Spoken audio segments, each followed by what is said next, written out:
Bom, deixa eu começar então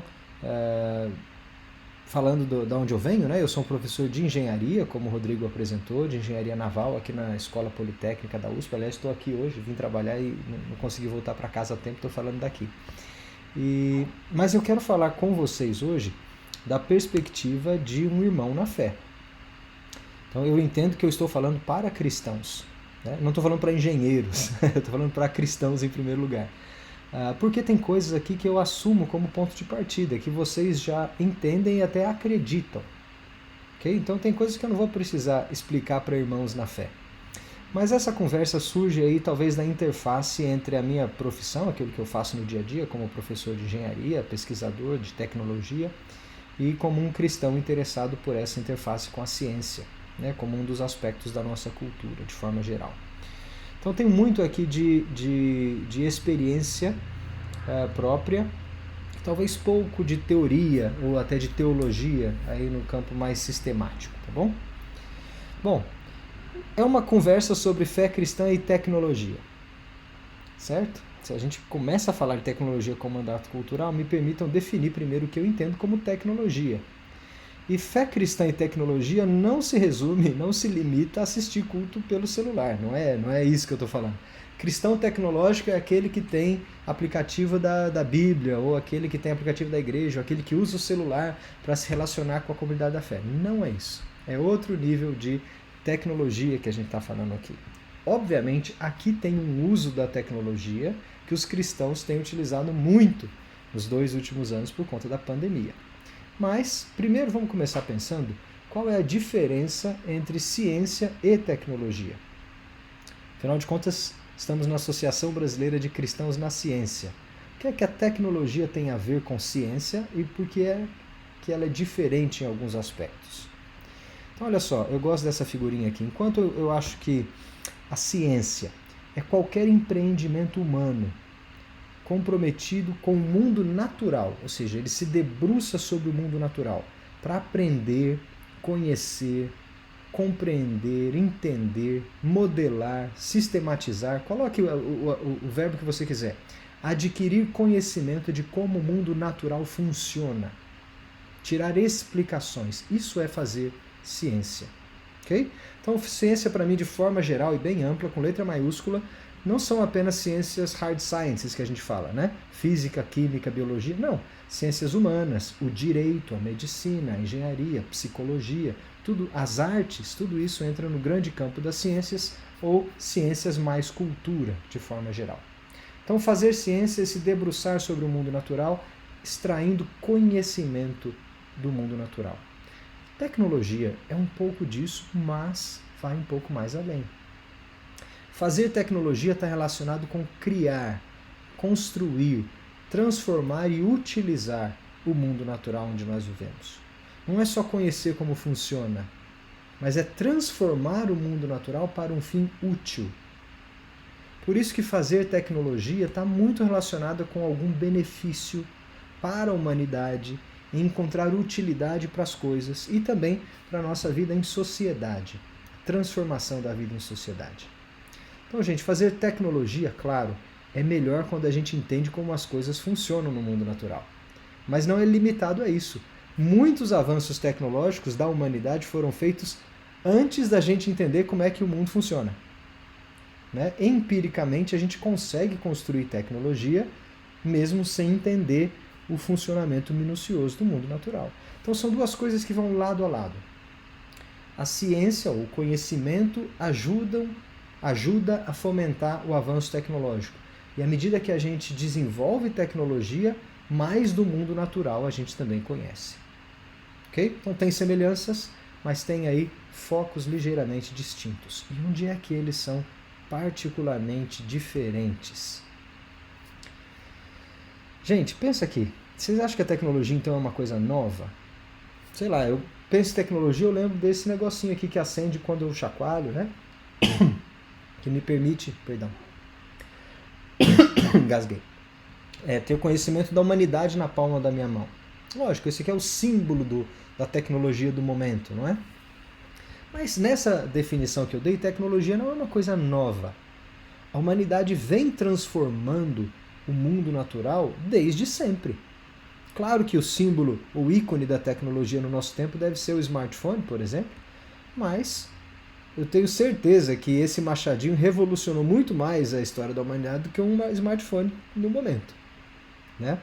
Então é um artefato tecnológico, é a transformação do mundo natural, olha aí, madeira com pedra, e ganha uma função que tem uma utilidade, traz benefício, ok? Acabou-se criando uma coisa nova. Não existia um machado e ele passou a existir. Garfo e faca. Gente, é um artefato tecnológico. Não precisa ter LED, não precisa ligar na bateria, não precisa brilhar nem flutuar. Não, isso aqui é um artefato tecnológico. Então, de grosso modo, desde um isqueiro até os grandes aceleradores de partículas que nos permitem fazer coisas, transformar o mundo que nós vivemos, marcam aí avanços tecnológicos da humanidade. Então, tecnologia não é uma coisa nova. Não está relacionado com high-tech, tá bom? Tecnologia é aquilo que a gente faz para transformar o mundo natural para um fim útil. E por que é que nós gostamos de tecnologia, hein? Talvez você não goste na definição que você tenha para gostar aí. Talvez você não seja um nerd, um geek ou um engenheiro. Você fala, não, imagina, eu não gosto de tecnologia. Eu prefiro uma vida rural. Eu prefiro morar na roça, no campo. Esse negócio de tecnologia eu quero distância. Ora, se você pensar que a enxada, a faca, o isqueiro, o fósforo, a roupa, a casa, tudo isso é tecnologia, de certo modo você está embebido, envolto nela desde que você nasceu. Né? Mas será que nós gostamos de fazer tecnologia? Quando eu digo nós, eu penso na humanidade. A humanidade tem prazer em fazer tecnologia? Desenvolver o mundo natural? Eu acho que a tecnologia toca aspectos da nossa realidade e da nossa existência humana de uma forma muito específica. Por exemplo, a tecnologia ela é sempre pensada para um fim comum. Claro que alguém pode desenvolver alguma coisa para si mesmo, mas aquela coisa transforma a nossa vida quando ela é utilizada por outras pessoas. E na história das revoluções tecnológicas aí, a humanidade sempre buscou ganhos que trouxessem benefício para a humanidade. Aí a tecnologia floresce. Por exemplo, o motor a vapor, né? A luz elétrica e coisa do tipo, você ganha para a humanidade inteira. Agora, a tecnologia requer e toca muito o nosso aspecto da criatividade, que é a capacidade de criar alguma coisa nova. Nós somos criadores. E se você entende, como um cristão, que a nossa criatividade é, de certo modo, reflexo, imagem do atributo do Deus Criador, ou seja, nós criamos porque Ele criou, e a nossa criação depende da criação que Ele fez, nós somos transformadores da criação de Deus, é um aspecto muito humano desenvolver tecnologia. Está relacionado bastante com a atividade criativa do ser humano. Detalhe, eu não estou querendo dizer que é exclusivo do ser humano. Não, a gente até percebe no mundo animal primatas ou outros animais que têm criatividade para transformar o mundo natural em benefício próprio. Construir ferramentas, por exemplo. Mas eu estou dizendo que é característico do ser humano refletir sobre a tecnologia que ele cria e, obviamente, conseguir desenvolver e transformar o mundo natural muito além, né, daquilo que ele consegue tocar ou experimentar. Ok? Pois bem, agora o Rodrigo já viu essa figurinha aqui. Se na ciência, se na descoberta científica nós temos os famosos momentos eureka, lembra lá do Arquimedes, quando saiu pulando da banheira? É aquele momento em que o cientista descobre como alguma coisa funciona, como o mundo natural funciona, ele acabou de descobrir, ele sai feliz da vida, com satisfação, gritando eureka. Essa é a sensação de glória para um cientista. Agora, eu vou puxar a brasa para minha sardinha. Eu digo que melhor do que a sensação eureka é o momento caraca. É aquele momento que o engenheiro constrói uma coisa que não existia antes. Ele juntou bambu, lona, barbante, motor e o negócio voou. Ele criou uma coisa que não existia antes. Então, os momentos caraca, né, no meu trocadilho aqui, são muito preciosos para aqueles que desenvolvem tecnologia ou que são vocacionados para desenvolver tecnologia. E eles são, de certo modo, adorados pela humanidade. Porque quando o ser humano cria alguma coisa que não existia e aquela coisa passa a ter função e utilidade, traz uma satisfação enorme. O momento caraca alimenta o orgulho, alimenta quem nós somos, define quem nós somos, de certo modo. Então, é muito legal quando o cientista descobre como uma coisa funciona, mas é mais legal ainda quando o engenheiro constrói alguma coisa que antes não existia e agora passou a existir. O von Karman, que é um cientista, engenheiro, bem da área que eu trabalho, tem uma citação aqui, uma frase que eu gosto muito. Cientistas estudam o mundo como ele é. Engenheiros criam o mundo que nunca existiu. Gente, sentiu o poder aqui? Uma linguagem de poder, de autonomia, quase que de independência. Eu faço o que eu quiser, eu construo, eu crio, eu sou o criador desse novo mundo. Então tem muito aqui que alimenta a nossa satisfação, mas também alimenta o nosso orgulho, o nosso ego. E você, como cristão, sabe onde que vai chegar, onde que o orgulho nos leva, né? Então, olha só, para resumir essa parte. A tecnologia transforma o mundo em que nós vivemos. Gente, o mundo que nós conhecemos hoje, por conta desse aparelhinho aqui, ó, é muito diferente de um mundo de 20 anos atrás. Ele transformou o mundo que nós vivemos. Transformou os nossos relacionamentos, por exemplo. E a tecnologia tem o poder invisível de mudar as nossas vidas por conta do hábito. Porque nós usamos a tecnologia. Então, olha só, o conhecimento científico muda as nossas vidas, de fato. Só que a tecnologia, ela entra atravessando, atropelando as nossas vidas, porque você, mesmo sem entender como ela funciona, você usa a tecnologia. Eu não sei, talvez você não saiba, explicar o que é que está acontecendo aqui dentro em termos de fluxos de elétrons para que esse negocinho funcione. Mas você usa, e usa todo dia, se não toda hora, e ele muda a maneira como você vive. Então nós somos utilizadores, consumidores de tecnologia que transformam o mundo e também transforma as nossas vidas pelo próprio hábito. E aí, para quem faz a tecnologia, para quem está engajado com o desenvolvimento tecnológico, ela alimenta também o nosso orgulho. Olha que coisa que nós criamos. Olha que maravilha. Olha que poder de independência, de autonomia que isso aqui nos dá. Então, a tecnologia tem aí poderes bastante interessantes e eu quero destacar aqui, não obviamente competindo com cientistas, mas são poderes muito mais agudos, né, que nos cravam no coração mais do que o conhecimento científico. Gente, eu estou indo por uma série de perguntas, né, vocês perceberam. Agora, a outra pergunta é, seria então a tecnologia uma coisa boa? Boa no sentido moral, fazer o bem. Tecnologia é uma coisa boa, essencialmente boa, ou ela é uma coisa má? Vamos refletir um pouquinho. Quem já assistiu Black Mirror aí? Já viram a série Black Mirror? Quem não assistiu e gosta de tecnologia e tem estômago forte, assiste Black Mirror. É uma série bastante interessante que faz uma crítica, um pouco caricata, mas é interessante, é uma crítica artística, né? Sobre a tecnologia num cenário futuro, aí, quase distópico, né? Interessante, você pode olhar para essa série e falar, olha quanta coisa boa, mas olha quanta coisa má. Tudo bem, uma caricatura, mas vamos refletir em algo um pouco mais tangível no nosso dia a dia, o famoso, de novo, smartphone. Pensa nesse aparelhinho que todo mundo conhece. Provavelmente você está participando dessa palestra por ele, né? Pode ser.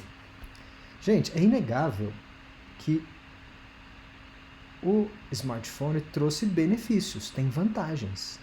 Quanta gente já foi socorrida com uma doença, num acidente, numa emergência? Quanta gente utiliza o telefone para um fim bom, proveitoso, útil? Quantos avós mantiveram contato com seus netinhos durante a pandemia ou até conheceram seus netinhos por conta de um aparelhinho na palma da mão? As distâncias se encurtaram. A saudade diminuiu, porque agora a hora que você quiser, você não precisa nem pagar mais por isso, você clica na telinha, em 2, 3 segundos você está vendo alguém que está lá do outro lado do mundo. E às vezes a sensação de falar, de ver, é tão importante que a gente conseguiu preservar e manter aspectos do nosso relacionamento vivos por conta da telinha. Então tem vantagens aí, não tem? No nosso relacionamento. O nosso relacionamento se beneficia dessa tecnologia. Mas o mesmo aparelhinho que facilita tanto a nossa comunicação também é ferramenta para criar uma multidão de solitários. Parece uma ironia, né? Mas existe hoje uma multidão de solitários no mundo. Pessoas que não se relacionam mais naturalmente ou costumeiramente, né? Ou tradicionalmente, por exemplo, puxando papo para alguém que está do lado no ônibus, por conta do modo como nós fomos transformados através desse celular. Gente, pensa num adolescente hoje. Não sei a idade de vocês, mas certamente a maneira como o adolescente de hoje vai paquerar uma garota ou um garoto é diferente daquilo que eu conheci, que os nossos pais conheceram. Por conta desse aparelhinho aqui, ó, antes você vai dar uma olhada na rede social, você vai ver o que a pessoa faz, você vai se relacionar pelo WhatsApp. Depois você vai chamar para uma conversa, ou se te interessar, sair no encontro, não é? Mudou a maneira como a gente se relaciona. Não estou falando que mudou para melhor ou para pior, mas mudou. E às vezes tem mudado o relacionamento dentro da nossa casa, as nossas famílias. O aparelho que serve para a gente se manter conectado e comunicativo, às vezes é um instrumento do silêncio nos relacionamentos mais próximos. Quem tem filho adolescente ou criança sabe o poder cativante que um aparelhinho desse tem, por exemplo, na vida das suas crianças, né? E o silêncio que ele causa na mesa do jantar. E às vezes até mesmo no quarto, quando os nossos relacionamentos mais íntimos começam a ser afetados pelo nosso vício, o nosso uso exacerbado, olha o termo bíblico aí, pela nossa concupiscência ou até mesmo pela nossa adoração de um artefato tecnológico. Adoração no sentido de que eu não consigo mais viver sem ele. Não dá mais. E às vezes eu penso isso mesmo, viu? Às vezes eu falo, cara, se eu perder isso daqui, se eu perder a minha agenda, que está aqui, eu não trabalho. Se eu perder acesso à internet, eu não trabalho. Eu faço o quê? Não faço mais nada. Até porque há 2 semanas atrás o Google decidiu mudar a política dele e todos os meus arquivos agora foram parar na nuvem. Eu não tenho mais nada no meu computador. Então se eu não estiver conectado na internet, eu não tenho acesso aos meus próprios arquivos. Então tem aqui um aspecto muito profundo que vem através do hábito e um aparelho que pode fazer muita coisa boa, mas também pode ser utilizado para fazer algum estrago. A culpa é de quem? É do aparelho? A culpa é de quem? É do alumínio, do vidro, do silício que está aqui dentro, arranjado dessa forma? Ou é do usuário? Ou é da tecnologia empregada na sociedade, utilizada pela sociedade daquela forma? E aí a gente tem que tomar cuidado que a alegria que a gente tem às vezes de dizer como os nossos filhos nascem já conectados, eles têm o mundo na pontinha do dedo, às vezes pode se tornar um perigo dentro da nossa casa, para criar crianças cada vez mais esquecidas, isoladas e silenciadas. Então, pessoal, resumo da minha reflexão aqui. A tecnologia é uma coisa boa? Eu acho que sim. Minha opinião é que a tecnologia é uma bênção de Deus, porque ela tem o potencial de transformar a nossa vida para melhor. É inegável os ganhos tecnológicos que a humanidade tem. Se você não consegue pensar em algum, é porque você está entendendo tecnologia como uma coisa muito restrita. Se você tem saúde, se você veste roupa, se você mora numa casa, está sentado numa cadeira, se você pega transporte público, se você come comida limpa, tudo isso é fruto de desenvolvimento tecnológico. Então tem muita coisa boa, muita bênção de Deus para a humanidade que vem através da tecnologia, quando bem empregada. Agora, nós seres humanos somos fera em estragar as coisas que Deus fez. E nós estragamos também a maneira como nós desenvolvemos e consumimos tecnologia. Porque às vezes a gente consegue fazer tecnologia que só faz mal. Só faz mal, não faria o bem nunca. Você consegue pensar, por exemplo, num artefato tecnológico que foi feito para fazer mal? Por exemplo, uma arma de destruição em massa? Ou um vírus de computador? Ou uma arma química? Ou uma droga, um veneno? Você pode pensar que existe um bem maior por detrás, talvez numa guerra justa, tal. Mas é difícil você pensar que aquele artefato, aquela tecnologia foi desenvolvida com uma intenção do bem na mente.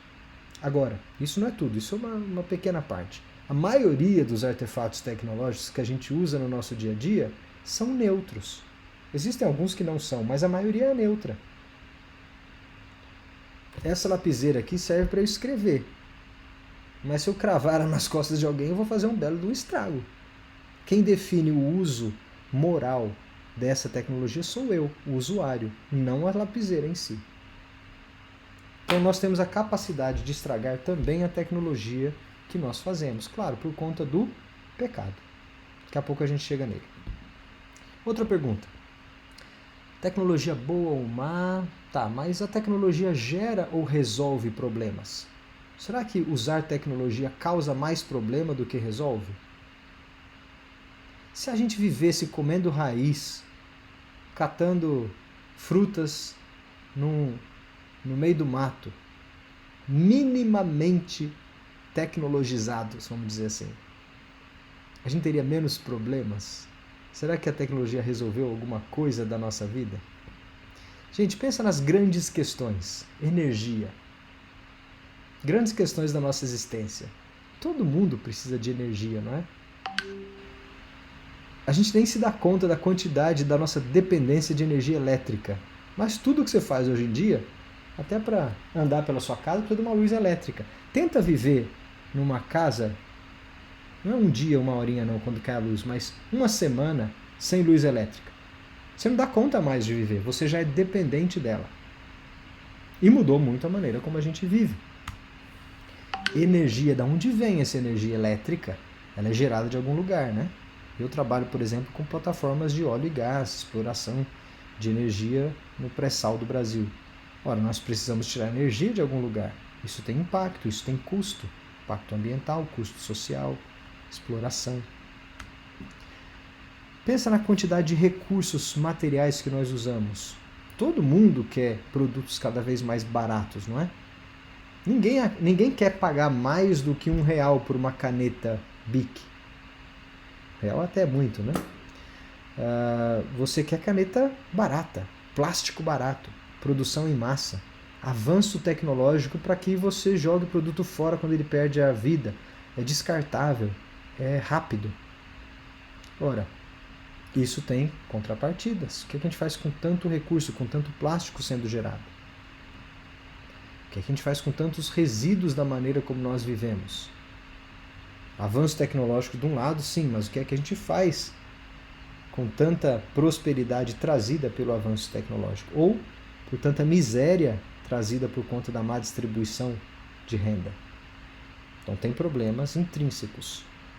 Como é que a gente vive hoje? Quais são as grandes questões de habitação? Qual é a habitação digna para uma pessoa? Será que a tecnologia contribui ou gera problemas no setor de habitação? No setor de armamentos, será que a tecnologia gera problemas ou produz respostas? Resolve problemas? Quando a tecnologia entra forte, por exemplo, no mercado de indústrias e desmobiliza a força de trabalho, como é que a gente encara o efeito da tecnologia? É positivo ou é negativo? É bom ou é mal? É ruim ou faz bem? Pensa, por exemplo, na questão da fome. Como é que a humanidade vai dar conta de alimentar 9 bilhões de pessoas em 2050? Uma coisa a gente já sabe. Se nós continuarmos produzindo proteína ou alimento da maneira que a gente produz hoje, com a mesma eficiência que a gente produz hoje, nós não conseguiremos alimentar 9 bilhões de pessoas em 2050.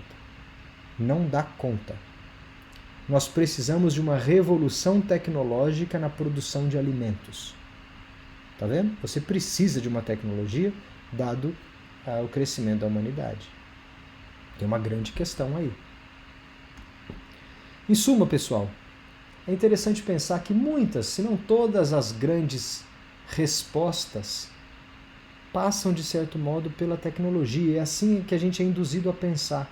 Tem um problema? Opa, qual é a solução? Vamos fazer alguma coisa, vamos criar alguma coisa. E se você trabalha na área de tecnologia como eu, você está acostumado e treinado a identificar um problema e procurar uma solução. Não é? Então, para essas grandes perguntas que eu coloquei, todas elas buscam grandes respostas que passam por desenvolvimento tecnológico. Agora, a grande pergunta que está por detrás de tudo isso, está lá no fundo, lá no espírito da tecnologia, é a seguinte: gente, a tecnologia dará conta de resolver tudo isso? A tecnologia dá conta de resolver todos os problemas da humanidade? É dela que virá toda a resposta para toda pergunta? Eu vou deixar essa pergunta no ar e responder daqui a pouco. Mas eu preciso abrir um parênteses aqui. Se a tecnologia pode ser vista como algo bom ou algo mal, né, o que faz bem ou é ruim, será que a gente não é induzido a pensar que a tecnologia é uma consequência do pecado?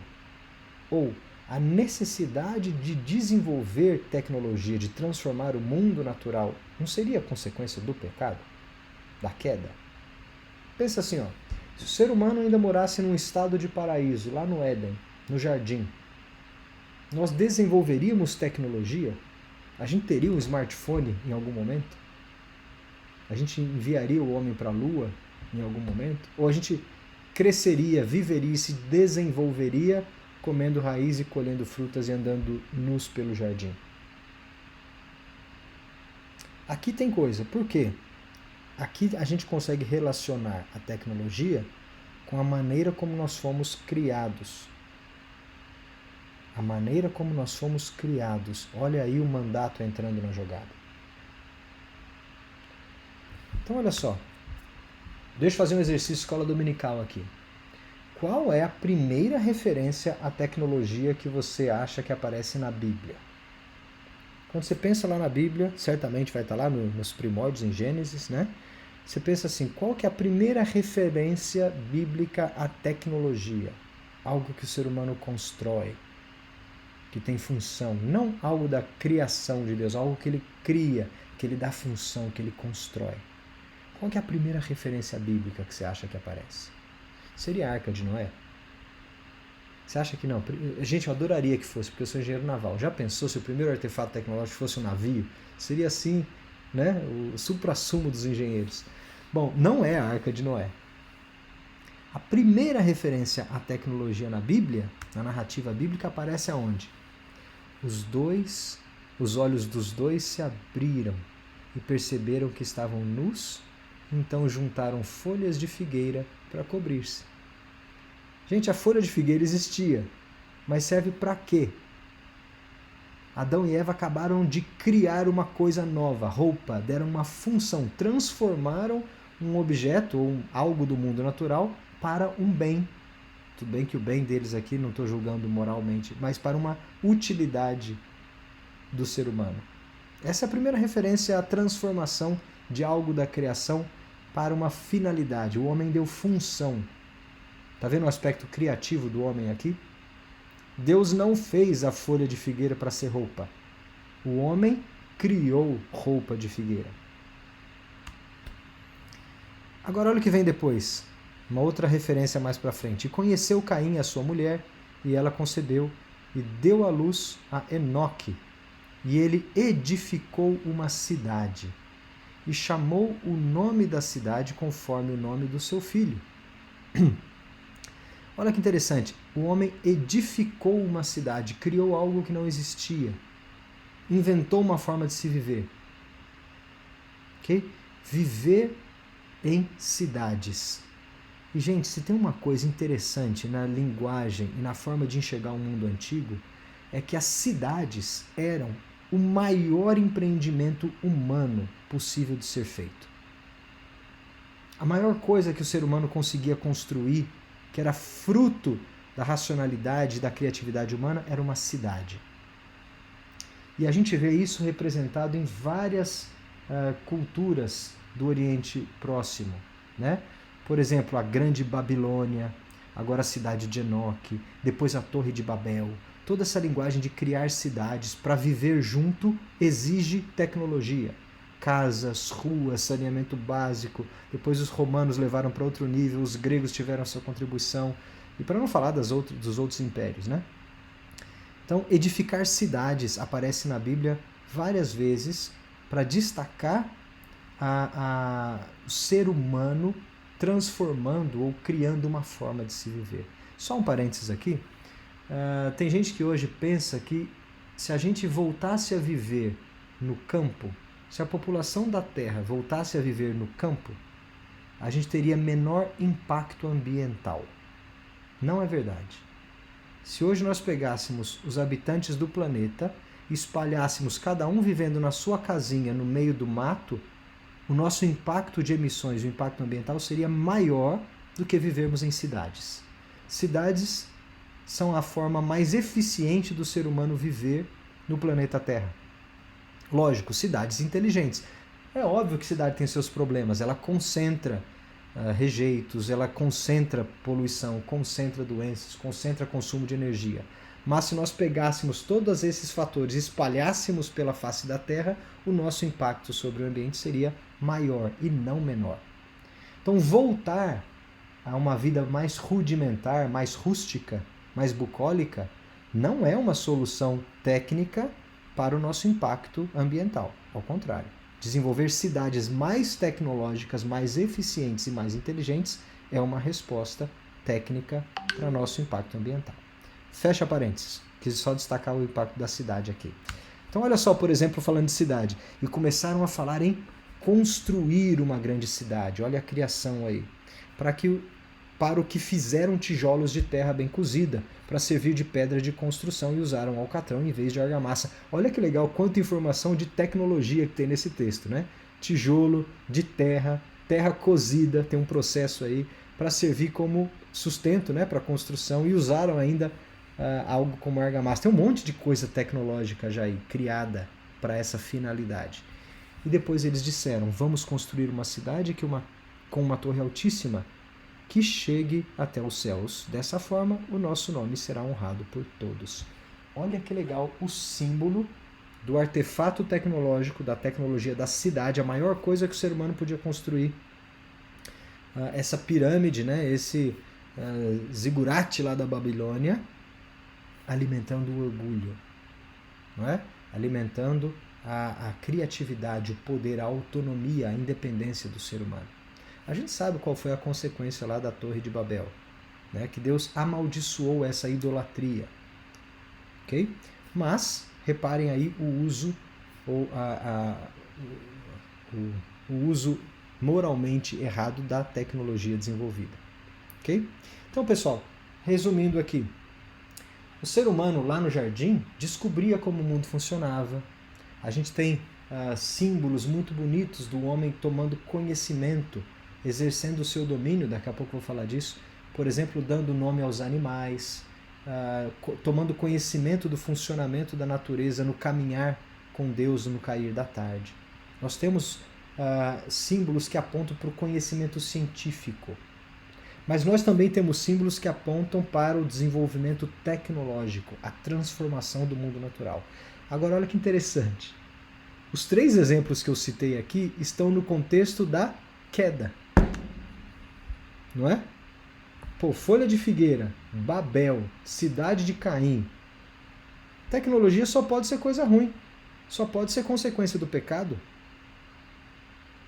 O homem só começou a fazer tecnologia, então depois que ele pecou e caiu e precisou consertar, inventar alguma coisa para retificar o mundo que ele estragou. Será que essa é uma visão cristã? Sustentável? Sustentada pela teologia cristã? Esse é o ponto principal da nossa conversa hoje. Agora a gente chegou no mandato cultural. Como é que o cristão deve encarar a tecnologia? Como é que ele deve enxergar a tecnologia? Gente, nossa cosmovisão cristã só nos permite enxergar o arco histórico da realidade através de 4 atos, né? 4 partes. Criação, queda, redenção e, obviamente, o final de tudo resolvido, a consumação. Nós, eu, você, nós só vivemos aqui nós estamos vivendo dentro de um parênteses histórico de queda em redenção. Nós não conhecemos o mundo criado antes da queda. E nós temos a esperança e vivemos na esperança de que o mundo será redimido na consumação final. Mas nós vivemos nesse parênteses histórico, nesse estado em que nós encontramos o mundo hoje. Agora olha que interessante. Lá na criação, e você sabe disso, que você tem estudado os mandatos recentemente, Deus deu à humanidade 3 mandatos, 3 ordenanças. E essas ordenanças são muito importantes, porque, primeiro, são ordens de Deus para a humanidade.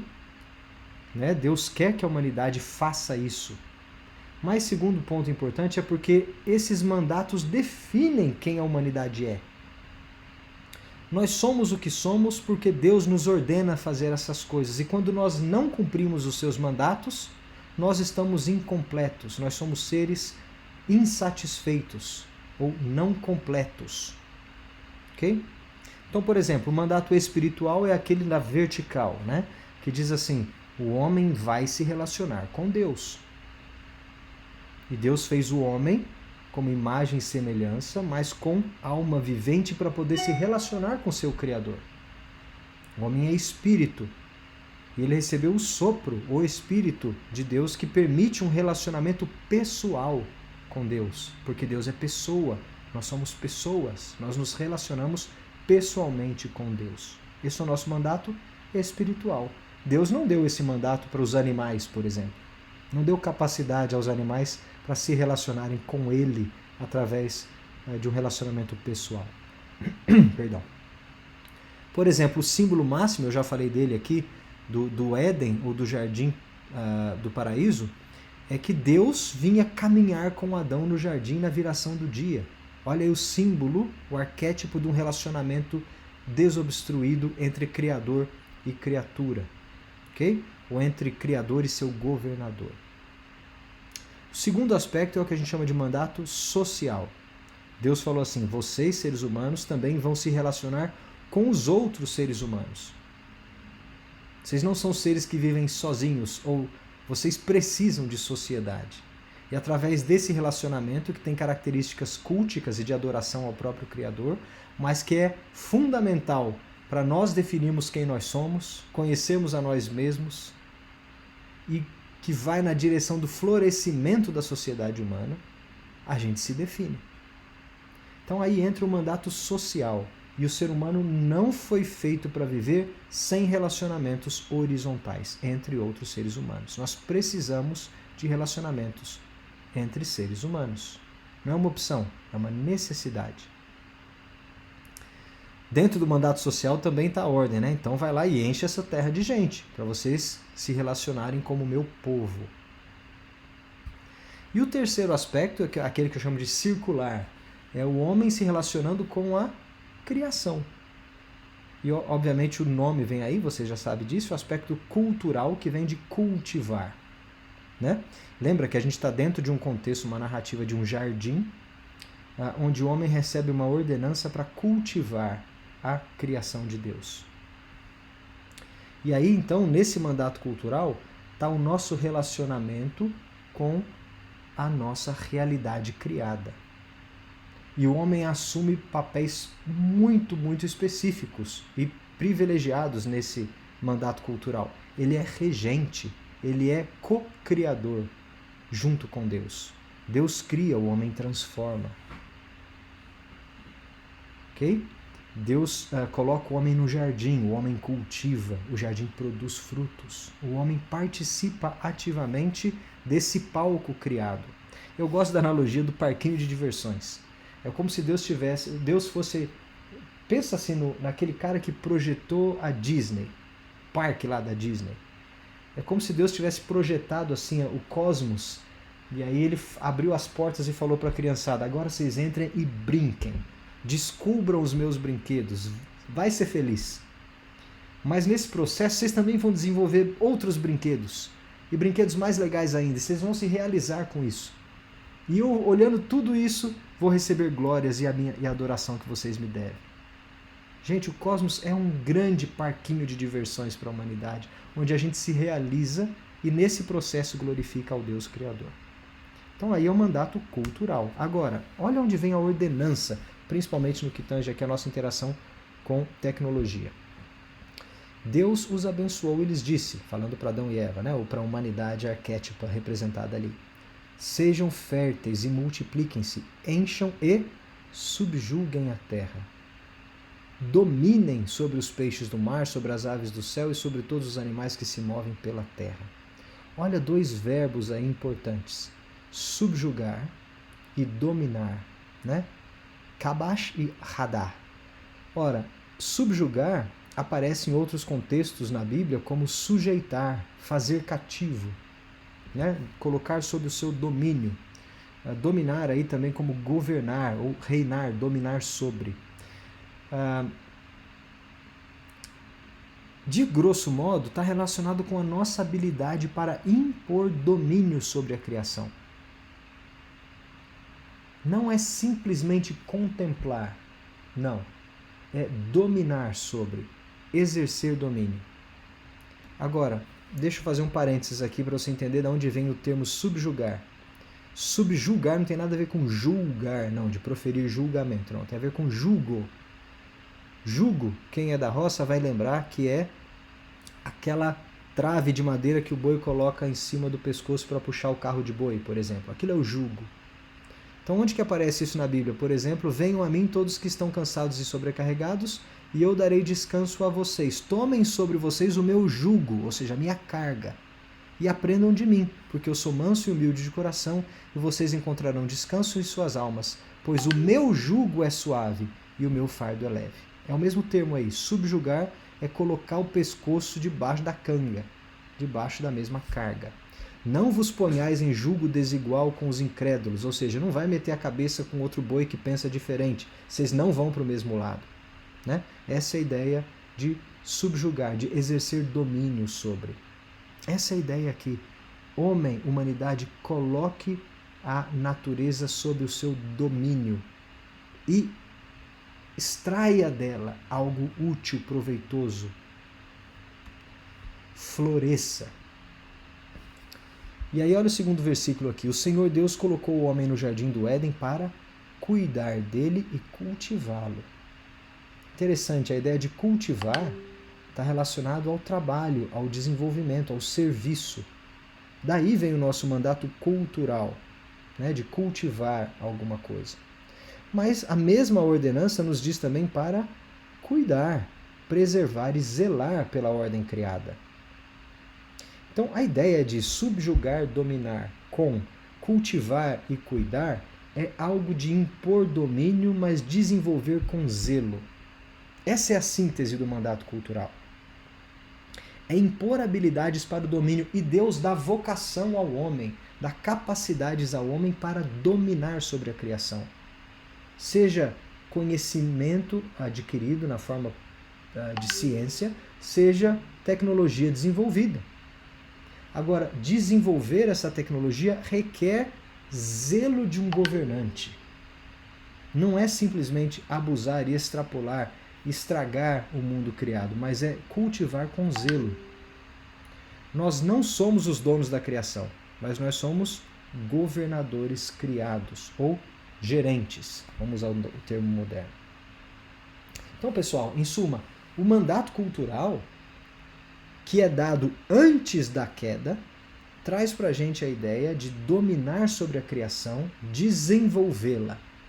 E está implícito aí a ideia de criar coisas novas. Okay? Desenvolver a criação para um estágio além daquele criado, com zelo diante da face do Criador. Esse é o ponto. Agora, os 3 mandatos da criação funcionavam bem antes do pecado, né? Tudo girava, a engrenagem girava direitinho. Nós tínhamos um relacionamento desobstruído com Deus, um relacionamento perfeito com os outros seres humanos e apreciávamos e transformávamos a natureza ou o mundo criado diante da face de Deus. O que é que o pecado veio fazer? O que é que o pecado causou? Ele eliminou os mandatos? Não. Ele estragou os mandatos. Ele jogou areia na engrenagem, mas ele não eliminou. Nós não deixamos de ser seres humanos, não deixamos de nos relacionar ou de termos a necessidade de nos relacionar com Deus, uns com os outros e com a criação. O que o pecado veio fazer é estragar a maneira como nós executamos os mandatos. Hoje, nós não temos acesso desobstruído a Deus por conta do pecado. É difícil se relacionar com outras pessoas, e muito mais ainda com o mundo criado. Então, pessoal, não devemos entender que desenvolver tecnologia é algo que vem em resposta ao pecado. Mas desenvolver tecnologia estragada é sim algo que vem com o pecado. Agora, lá na consumação, quando as coisas forem redimidas, aí a gente volta a ter os mandatos girando normalmente, conforme o projeto. Aí sim as coisas voltam ao normal. Por isso, pessoal, deixa eu botar uma mensagem bem interessante aqui. O ser humano não foi feito para viver num contexto bucólico, rudimentar, vivendo num jardim. O jardim é uma ilustração de um templo, do habitáculo da presença de Deus com o homem. O homem foi feito com uma ordenança de expandir esse relacionamento para o cosmos todo. A missão do homem criado no Éden é fazer com que o cosmos todo seja Éden. Porque é no Éden que a humanidade se relaciona pessoalmente com Deus. É lá que é o templo. O Éden, entendam que é o tabernáculo do relacionamento de Deus com o homem. Ele tem a função do templo, mas ele não é toda a criação. Então, o papel do ser humano, através dos seus mandatos, era expandir o Éden, para que o Éden cubra todo o cosmos, assim como as águas cobrem o mar, para que a glória de Deus encha toda a terra. E essa é uma função do ser humano como sacerdote do Deus Criador. Proclamar a sua mensagem, a sua verdade. Não precisa redimir ninguém, não tem pecado na história ainda não. É proclamar a sua glória aos confins da terra. Fazer do cosmos um grande Éden. Essa era a missão primeva antes do pecado entrar no mundo. O que aconteceu é que nós perdemos esse estado de paraíso, nós somos expulsos do Éden, de modo que a gente não consegue mais levar o Éden adiante, ele precisa ser restaurado. Aí entra Jesus Cristo e a sua obra redentora. Mas a nossa missão original era essa missão de levar o Éden aos confins, ao infinito do cosmos. Agora, encerrando essa parte então do mandato, será então que a tecnologia pode salvar a humanidade então das suas mazelas? Se ela não é fruto do pecado, mas ela é desenvolvida num contexto hoje de pecado e tem coisa boa que vem dela, será que ela dá conta de salvar a humanidade dos seus males? Ou de reverter o processo, o efeito da queda? Ou de levar a história de volta para um estado de paraíso ou de perfeição? Bom, quem acredita nisso é um tecnicista. É alguém que coloca a sua esperança última na tecnologia. Isso é uma idolatria, é um ídolo. Quem faz da tecnologia o seu ídolo, coloca as suas esperanças últimas de redenção do mundo, do cosmos e da própria pessoa na tecnologia. Olha o que diz aí o Egbert Schirman, que é um engenheiro e filósofo cristão lá da Holanda. Ele diz assim, tecnicismo é a pretensão do homem como autodeclarado senhor e mestre da criação, ou seja, eu digo que sou eu que mando, usando a tecnologia para dobrar toda a realidade à sua vontade a fim de solucionar todos os seus problemas. Tecnicismo é a crença, olha só, é a crença de que a tecnologia da humanidade dará conta de resolver todos os nossos problemas. Gente, isso é muito comum no mundo de hoje. E eu estou falando como um professor de engenharia que trabalha com as cabeças dos engenheiros da geração atual. Muitos apaixonados pela tecnologia e pela engenharia vão entrar para a profissão pensando que eles têm condições de salvar a humanidade de todas as suas mazelas. Então o tecnicismo toma aí a forma de uma religião da tecnologia. Claro, não na ideia de uma religião organizada com seus rituais, mas ela é uma crença de que a tecnologia pode consertar o mundo inteiro. O tecnicismo diz assim, basicamente, numa frase simples: basta você me dar tempo e dinheiro que o ser humano, com a sua tecnologia, dá conta de resolver todos os problemas da humanidade.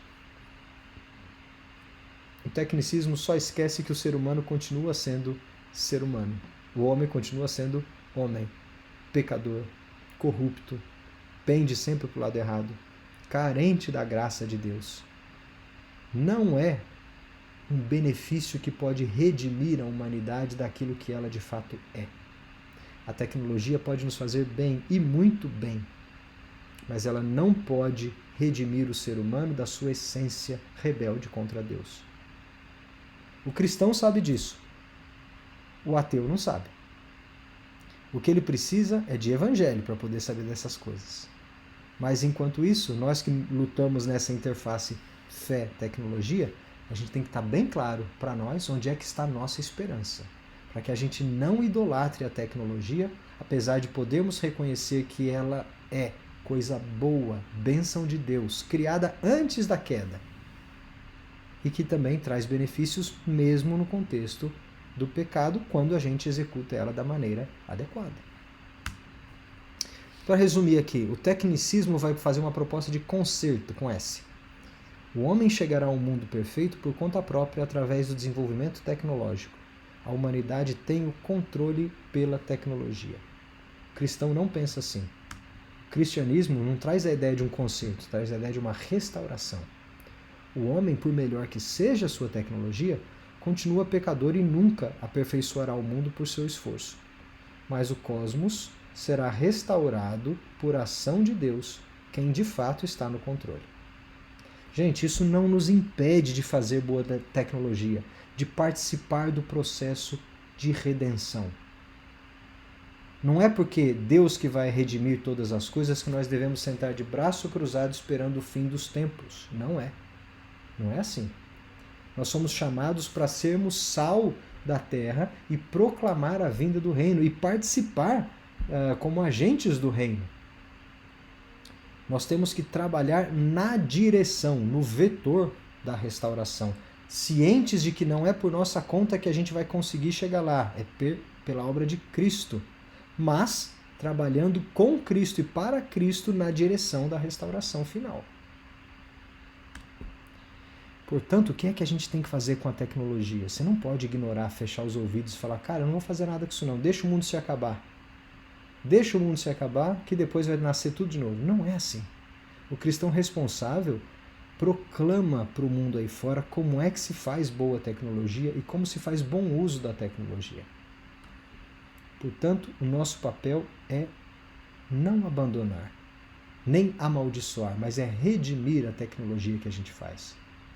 Seja na maneira como você consome tecnologia, qual o uso que você e os seus filhos dão para esse aparelhinho na tua casa, qual o uso que você vai dar para o seu computador na sua mesa, qual o uso que você vai dar para o carro que você projetou, para a fórmula que você inventou no laboratório químico, qual o uso que você vai dar e vai fazer da tecnologia produzida pela humanidade. Nosso papel é diante da face de Deus de redenção, mas sabendo que nós não daremos conta de redimir o mundo por nosso próprio esforço. E quem é que se envolve especialmente nesse processo de redenção, hein? Quem é que participa desse processo? Olha, eu tendo a pensar, a humanidade de forma geral precisa entender como trabalhar para a redenção de várias áreas da cultura, resgatando, né, a essência dos mandatos. Mas quem atua diretamente na interface fé-tecnologia são os engenheiros. Tem muito engenheiro cristão aí que precisa não só consumir, mas desenvolver boa tecnologia. Então, se você é um engenheiro, ou alguém que lida com tecnologia, ou alguém que ensina como é que a gente se relaciona ou produz tecnologia, tem um chamado muito especial para engenheiros ou tecnólogos aí trabalharem de maneira redentiva com a tecnologia. Então, o cristão deve desenvolver boa tecnologia diante da face de Deus e, por outro lado, combater o tecnicismo. Turma, eu estou acabando. A tecnologia, então, meus caros, não precisa ser evitada. Ela não é fruto do pecado, nem foi criada como remendo para a queda. Não. Ela é bênção de Deus para a transformação do mundo natural para bem próprio da humanidade, nesse processo de expansão do Éden. É parte do nosso relacionamento com a cultura, o florescimento humano. E florescer envolve transformar o mundo que Deus criou, do qual nós somos co-regentes e co-criadores em certa medida. Então a tecnologia precisa ser redimida e não evitada. Agora, para terminar, pensa no futuro. Será que nós deixaremos de fazer tecnologia algum dia? Será que um dia chega, já descobrimos, já fizemos, já transformamos tudo que a gente podia transformar? Não tem mais nada para fazer. Ou missão cumprida, salvamos o mundo. Gente, se você entendeu algo dos momentos aqui dos mandatos, eu acho que você já sabe a conclusão. Se a queda não eliminou os nossos mandatos, dentre eles o mandato cultural, mas estragou a maneira como eles são executados, o que é que você acha que vai acontecer após a redenção completa, lá na consumação do tempo? A gente volta a fazer aquilo que a gente foi feito para fazer. A engrenagem está limpa. O mundo foi restaurado, redimido. As ordenanças que definem quem nós somos como seres humanos, que definem os nossos relacionamentos nas 3 direções aqui, dos 3 mandatos, voltarão a existir como no projeto original.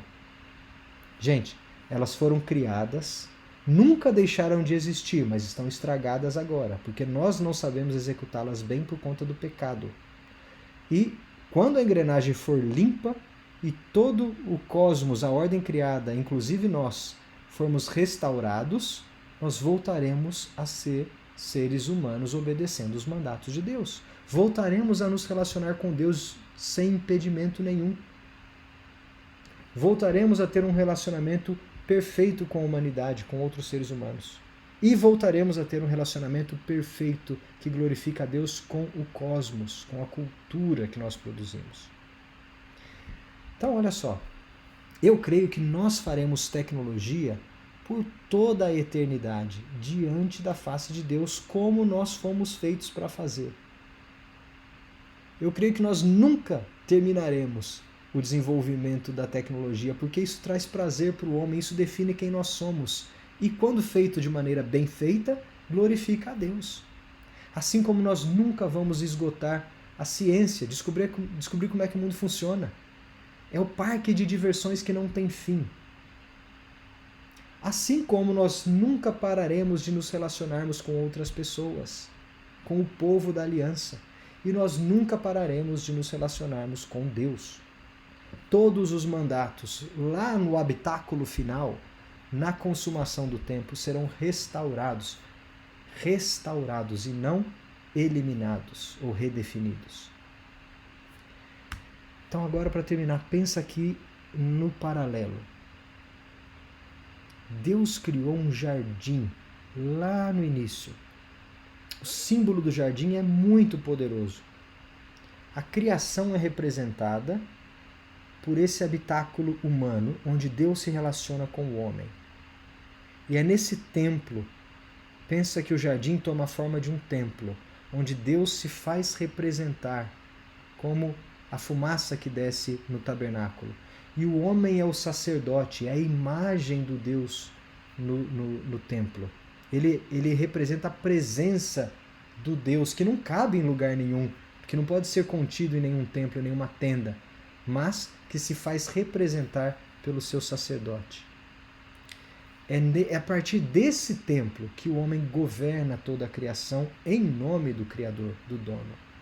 Aqui tem uma linguagem muito bonita da realeza, de um jardim real. Pensa que naquela época, a coisa mais luxuosa que um rei, um imperador poderia ter era o seu jardim. Eram os jardins suspensos lá da Babilônia, por exemplo. A suntuosidade do imperador estava na beleza do seu jardim, na quantidade de espécies de animais que ele trazia das fronteiras do seu império, nas frutas e nas árvores exóticas que ele cultivava. Se ele queria mostrar para um outro rei, um governante, a sua riqueza, o seu poder, as audiências eram feitas no jardim cultivado. Esse era o palco da glória de um rei. É essa linguagem que Deus está usando aqui no Gênesis para falar: esse é o palco da minha glória. Vocês, seres humanos, habitam comigo, se relacionam comigo nesse jardim, que é a câmara, o santo dos santos do meu relacionamento. A câmara perfeita que eu cultivo, que eu transformo, e vocês vão trabalhar nele como sacerdotes. Olha a linguagem que está aí. O símbolo do relacionamento perfeito está na caminhada de Deus com Adão no cair da tarde. Isso é muito grande para ser só apenas um relacionamento de bate-papo. Isso é o arquétipo do relacionamento desobstruído. É de onde o homem adquiria conhecimento do ser de Deus, direto do próprio Deus. Entenderam a linguagem do jardim, né? Ela é muito profunda. E é nesse contexto que os mandatos são exercitados. São dados e são exercitados antes da queda. Agora, se a linguagem do jardim está lá na criação, qual você acha que é a linguagem do habitáculo humano lá na consumação? Que forma que toma o mundo criado? Onde é que Deus se relaciona com a humanidade lá na consumação? É no jardim? Não é. Depois da torre do orgulho, da Torre de Babel, que é a cidade da desonra, a cidade da maldição, a cidade do orgulho, o símbolo do pecado. E olha os símbolos das cidades aí. É Sodoma e Gomorra, é a Babilônia, é depois Jericó, é a Jerusalém. As cidades, é Roma, obviamente, no Novo Testamento. As cidades mesclam o potencial humano com a corrupção do pecado. É aquilo que de mais impactante, a maior produção humana que ele pode fazer é uma cidade que tenta substituir aquele habitáculo que ele perdeu.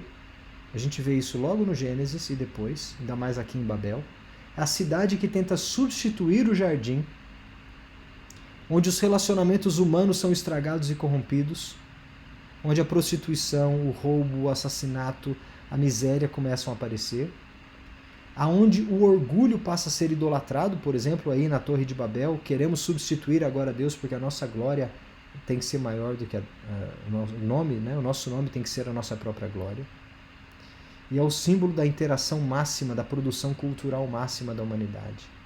Agora, o mundo redimido, lá na consumação, lá na glória, não é um jardim, é uma cidade. Olha que interessante. É a redenção da cultura humana na cidade santa. Esse é o habitáculo de Deus com o homem. Esse é o palco, esse é o templo onde agora o homem se relaciona com Deus de maneira perfeita de novo.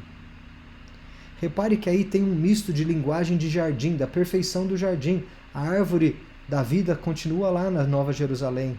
Ela tem aspectos paradisíacos, né? Ruas de ouro, paredes de pedras preciosas, mas ela carrega nela a habilidade da transformação humana. Cidades são símbolos da produção tecnológica do ser humano. É como se a Nova Jerusalém estivesse indicando assim: o futuro é um misto de redenção do nosso estado perdido de paraíso com a capacidade que Deus deu para o ser humano de transformar e produzir e estender as potencialidades da ordem criada. Não é um jardim, não é uma vida bucólica de novo, rudimentar ou primária, não. É uma cidade com toda a sua complexidade, mas uma cidade perfeita. Eu gosto de falar que a Nova Jerusalém é o símbolo da cidade inteligente. Né? Hoje a gente está na moda pesquisar Smart Cities, né? Jerusalém é a cidade inteligente por excelência. Não sei como é que ela vai ser em termos de resíduos, de impacto ambiental, de transporte público, de governança, de moradia, não faço ideia, né? Mas ela vai ser a cidade perfeita, onde o homem continua desenvolvendo o seu mandato cultural e, portanto, fazendo tecnologia. Então, turma, eu creio que nós faremos tecnologia para sempre. E quando eu vejo a Nova Jerusalém, eu acho que é fruto também da produção humana, agora redimida e aí coroada com a glória de Deus. Aquela glória que havia no paraíso, agora restaurada na Nova Jerusalém. Ok? Ô, Rodrigo, eu nunca tinha feito essa palestra desse jeito, então eu não fazia ideia de quanto tempo ela ia demorar. Então, meu caro, não sei se sobrou muito tempo para conversar, fica à vontade, só quero lembrar a todos da ABC2 que nós gostamos e apreciamos as obras do Senhor, porque nós primeiro amamos ao nosso Deus. Então, grandes são as obras do Senhor, que a gente reconhece a sua grandiosidade, mas porque nós somos filhos dele, em primeiro lugar. E espero que você possa recitar aí com fé o Salmo 111, versículo 2, que é o nosso moto. E se você não conhece a ABC2, depois o Rodrigo vai te passar todos os detalhes, imaginando que se tiver alguém aqui de fora do grupo de Bauru, mas segue lá no cristãosnaciencia.org.br ou procura Cristãos na Ciência em qualquer rede social. Eu sei que a energia está baixa já, né? Depois de tanto tempo, mas fica aí o meu contato, se alguém quiser comentar ou tiver algum fio que queira puxar dessa meada aí, fique à vontade, tá bom? Bruno, não sei porque eu estou te chamando de Bruno hoje. Rodrigo, te devolvo a palavra. Eu sei porque eu estou te chamando de Bruno. É porque eu tenho um aluno aqui na Poli que é Bruno Pegoraro, é o mesmo sobrenome. Aí vem toda hora na cabeça. Rodrigo, te devolvo a palavra então. Obrigado pelo convite mais uma vez. Professor, muito obrigado. Que tema precioso, né? Eu sou suspeito em falar, mas gostei demais, uma bênção. E eu queria abrir para uma ou duas perguntas rápidas, se alguém tiver alguma questão. A minha pergunta ia ser se a gente ia fazer tecnologia para sempre. Como ia ser a consumação e a tecnologia, né? Mas daí o professor já respondeu na palestra. Cara, como vai ser a nossa tecnologia? Aí entra muita especulação e muito estudo, talvez. Não sei se a gente tem dicas de como que ela vai ser, mas eu sei que ela vai ser perfeita. Agora, eu acho que a gente vai fazer para sempre tecnologia no sentido de continuar transformando esse parque de diversões que agora a gente vai ter acesso a todos os brinquedos que não machucam mais, né? Então, eu acho sim que a gente vai fazer tecnologia. Como que ela vai ser? Vai haver desgaste? Vai haver poluição? Vai haver... não sei, cara. Aí começa a especular demais, acho que não dá para entrar nesse assunto hoje. Mas eu creio que ela vai ser perfeita diante da face de Deus. Uma coisa que eu tenho um pouco de curiosidade do nosso tempo presente, professor Assi, Fala, Ricardo. E eu queria estender também, falando conosco, ele é de uma aceleradora de startups, da Bluefields. A minha curiosidade, os cristãos hoje estão produzindo ciência e tecnologia voltado para a redenção do mundo, para um mundo melhor, ou ainda os cristãos que estão no campo produzindo ciência, produzindo tecnologia, estão fazendo isso com uma visão mais tecnicista ou até monetária, né? Para ganhar recursos? É uma pergunta que eu deixo estendida para os dois, porque são duas áreas diferentes e o Paulo tem um know-how bom também para nos ajudar aí. Ô Ricardo, boa pergunta. Essa é uma questão do nosso relacionamento com Deus, né? Dependendo da maneira como você faz tecnologia, você pode ser um hipócrita diante de Deus. Assim como a gente faz em várias áreas da nossa vida, né?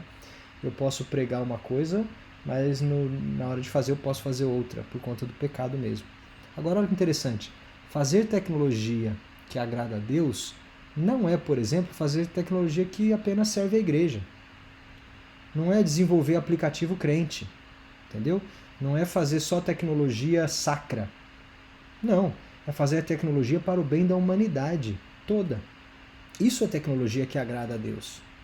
A tecnologia moralmente correta diante dos mandamentos e da face de Deus não implica em apenas tecnologia sacra. E às vezes muito cristão, num nível muito superficial, acha que ser um cristão na tecnologia significa trabalhar para a igreja ou fazer tecnologia que apenas é usada em evangelismo. Não é só isso. Esse é um aspecto importante. E não são outras pessoas que vão fazer ou tocar esse aspecto que não cristãos. Agora, se engajar com tecnologia dessa definição mais ampla é transformar o mundo para o bem da humanidade, para a glória de Deus. Agora, como é que a gente convence cristãos a fazer isso? Eu creio que primeiro a gente precisa ensinar os cristãos que a tecnologia é coisa boa de ser feita, que a gente não precisa ter medo de desenvolver tecnologia, ou a gente tem que achar que tem que voltar no tempo, viver uma vida menos tecnológica. Essa sim se assemelha mais ao paraíso. Não. Fazer tecnologia também vai na direção da Nova Jerusalém. Fazer mais tecnologia e melhor tecnologia é importante e é missão do cristão também. Então pode fazer fintech, pode fazer empresa de aplicativo, pode fazer empresa startup, spin-off, do que quiser, EBT, o que for para fazer, explore a legislação, faça uma boa legislação, entre no jogo, arrume financiamento e desenvolva a tecnologia para a glória de Deus. Mas não seja um esquizofrênico, que de dia você só quer lucro e de noite você vai pedir perdão porque você só fez a coisa errada. Né? A gente não pode viver assim, não. Bom, eu vi meu nome aí, eu contribuí também. Boa noite a todos. Fala, Paulo. Valeu por estender a pergunta. Acho que eu vou responder de forma bem simples, tá? Como uma aceleradora de startups aqui. A gente tem startups de irmãos cristãos que, por exemplo, tem um casal que está empreendendo uma solução de metagenômica aplicada a solos, né? Eles entendem perfeitamente de que eles estão adorando a Deus ao desenvolver essa tecnologia, né? Que vai ser bom para o meio ambiente, vai reduzir o consumo de um monte de coisa e tudo mais. De outro lado, já passou por aqui também startup de cristãos que usam machine learning, inteligência artificial para várias coisas e no fim do dia fala, poxa, mas queria que a minha startup tivesse, que a minha empresa tivesse um impacto positivo, uma pegada social. Então essa coisa ainda não está muito bem encaixada, né? Então acho que tem as duas personas, né? Tem um cristão que, nossa, tô sim adorando a Deus ao desenvolver tecnologia, né? Tô cumprindo meu mandato cultural e tudo mais. E tem cristãos onde vão ter uma visão dualista, pensar que talvez vão desenvolver um aplicativo para evangelismo, é mais santo, né? É mais santo. Tem essa visão idealizada mesmo.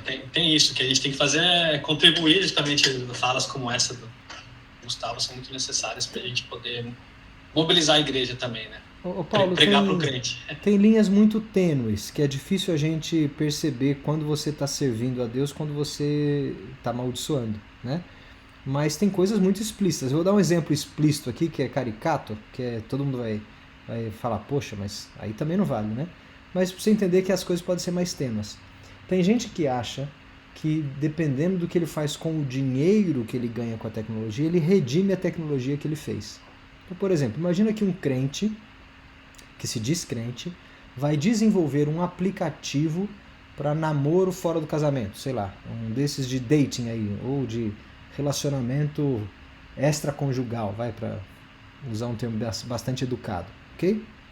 Ora, alguém tem dúvida de que isso não agrada a Deus? Algum cristão tem dúvida? Não tem dúvida. Gente, isso não é moralmente aceitável diante de Deus. Agora, Não importa se ele pegar e der o dízimo do lucro dele, não importa se ele pegar e der 50%, não, mas eu estou fazendo isso porque é o espírito do tempo, e aí eu vou conseguir muitos $1000 para minha igreja, e aí eu vou aprofundar. Gente, não entendeu nada. Seu relacionamento com a tecnologia aí está amaldiçoando a Deus, falando mal de Deus, ou moralmente corrompendo a visão cristã ou a lei do Senhor. Agora, lógico, eu usei um exemplo bastante esdrúxulo, caricato, mas tem coisas que é muito tênue. Será que se eu criar um aplicativo que vai ser mais ou menos um agiota escondido ali, que aos pouquinhos eu vou tirando dinheiro de alguém, mas ninguém percebe, mas no fundo eu vou juntar dinheiro para uma causa e vou dar dízimo na igreja ou me redimir? Cara, claro que não, tem coisas aí éticas, né? É uma questão ética diante do código moral do cristão. Então, cuidado com a tecnologia que a gente faz. E aí que começam a chegar em perguntas muito profundas que tem dilemas até hoje. Tá, e o cara que inventou um revólver, por exemplo? Isso é moralmente justo ou não? Ah, mas matou tanta gente, mas também defendeu tanta gente da própria violência humana. Então tem questões profundas aí que não tem resposta simples. Mas tem coisas no dia a dia que tem respostas simples e escancaradas. A gente tem que ficar atento como a gente reage diante da face de Deus.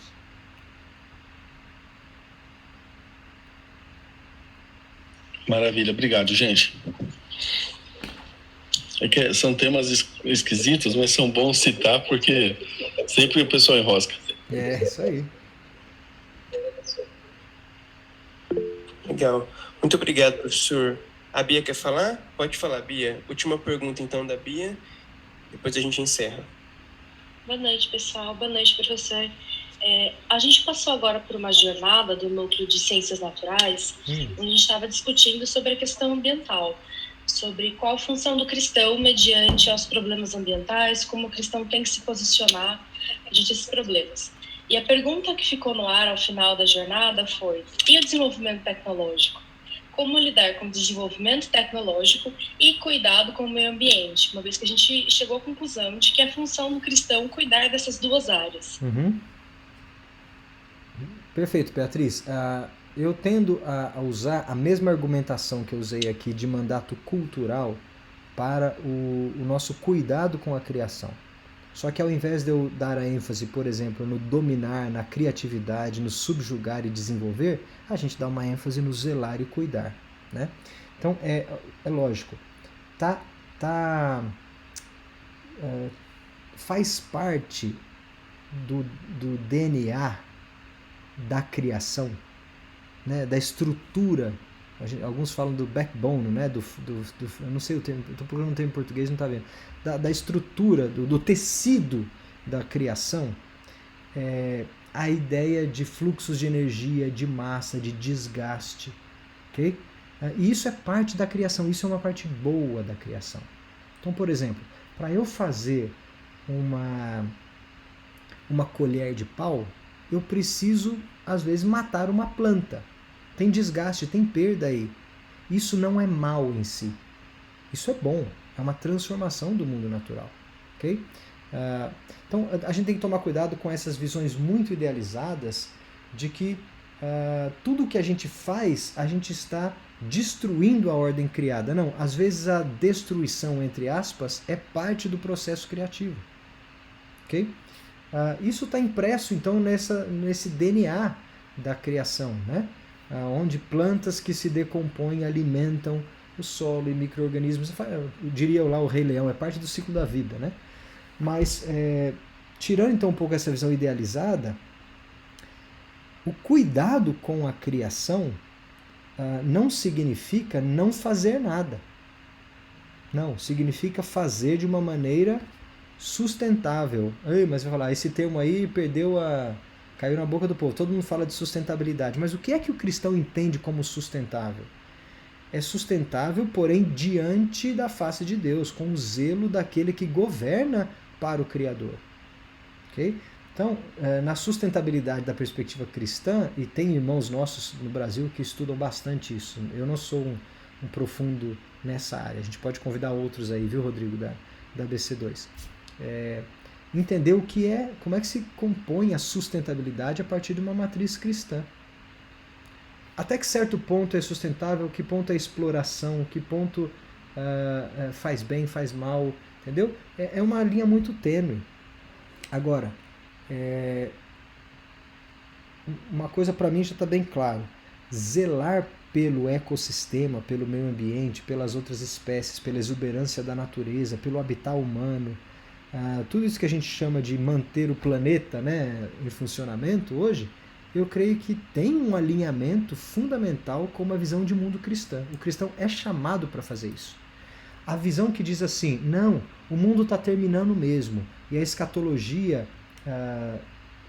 o fim dos tempos é catastrófico e esse mundo vai acabar mesmo, então não vamos fazer nada ou vamos acelerar o seu fim. Eu creio que não entra em acordo com uma visão cristã que reflete o projeto original da criação. Por quê? Eu creio de fato que esses eventos catastróficos ou maus podem e vão acontecer, mas nós fomos chamados para proclamar o reino e para trabalhar na restauração, mesmo sabendo que as coisas vão degringolar e piorar. Então a gente é chamado para poluir menos, para ser mais sustentável, para consumir menos, para distribuir melhor renda, mesmo sabendo que as coisas podem piorar. Isso não justifica uma atitude negacionista ou negativa ou até de abandono, né, do cristão. Okay? Na minha opinião, funciona assim. Obrigada, professor. Gente, muito obrigado. Que Deus continue abençoando vocês. Mais uma vez, obrigado, professor. Foi muito preciosa a palestra. Depois a gente vai colocar ela no YouTube para quem não pôde participar com a gente. Pessoal, obrigado a todos que puderam participar também durante esse ano das nossas reuniões. Foi um tempo muito bom. Para mim foi muito edificante. Acredito que para vocês também foi. Então, Deus abençoe vocês. Bom final de ano, aqueles que a gente não vai encontrar ainda. E é isso. Até mais, Bruno. Pela 20ª vez. Obrigado, Rodrigo. Esperamos nos Eu preciso encontrar. conhecer esse Bruno, descobrir se é meu parente. Precisa me encontrar. Quem sabe, né? Quem sabe ano que vem presencialmente em Bauru. Abraço para todos, bom trabalho, viu? Bom fim de ano. Abraço.